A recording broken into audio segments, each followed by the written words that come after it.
সারা দেশে যখন তীব্র গ্যাস সংকট, তখন কিশোরগঞ্জে তিতাস গ্যাসের মূল পাইপলাইনের ছিদ্র দিয়ে প্রায় 1 মাস ধরে অনবরত বের হচ্ছে গ্যাস। এতে প্রতিদিন অপচয় হচ্ছে লাখ লাখ টাকার গ্যাস। পাশাপাশি বাড়ছে পরিবেশ দূষণ ও বড় ধরনের দুর্ঘটনার আশঙ্কা। 1.5 মাস যাবত এই প্রবলেমটা হয়েছে। এটা যেহেতু একটা গ্যাস, এটা তো হচ্ছে যে কোনো সময় বিস্ফোরণ হইতে পারে। এখন হয়তো পানি প্রবাহ আছে বিদায় হচ্ছে, কেউ বুঝতে পারতেছে না, স্থানীয় মানুষ বুঝতেছে না, এই জায়গায় দাঁড়ায় বিড়ি খাইতেছে, সিগারেট খাইতেছে।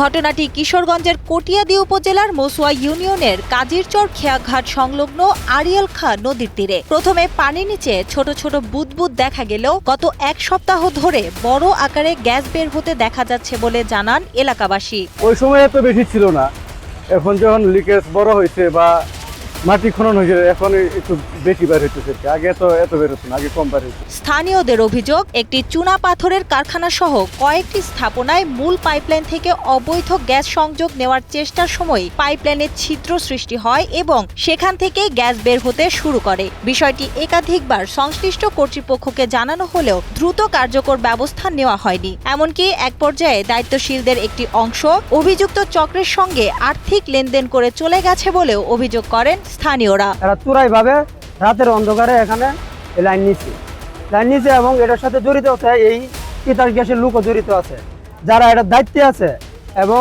সে যে লাইনম্যান আছে সে আন্ডারগ্রাউন্ডে সে মোটা অঙ্কের একটা টাকা গেছে। তবে ইতোমধ্যে তিতাস গ্যাস কর্তৃপক্ষ ঘটনাস্থলে কারিগর পাঠিয়ে মেরামতের কাজ শুরু করে। তিতাস গ্যাস কর্তৃপক্ষের ধারণা, মূল পাইপলাইন থেকে অবৈধ সংযোগ নেওয়ার সময় পাইপে ছিদ্র হয়েছে। দ্রুত সমস্যা সমাধানে কাজ চলছে বলেও জানিয়েছেন সংশ্লিষ্ট কর্মকর্তারা। বৃষ্টি মৌসুম, এখন নদীতে প্রচন্ড পানি ঢেউ আছে, স্রোত আছে, এই কারণে পানিটা নিয়ন্ত্রণ করাটাই মুশকিল।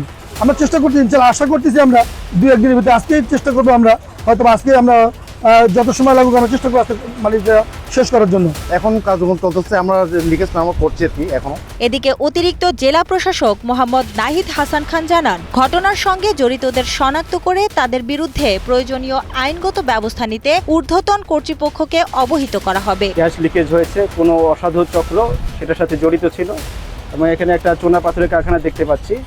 মালিক এই মুহূর্তে উপস্থিত নেই, অনুপস্থিত আছেন।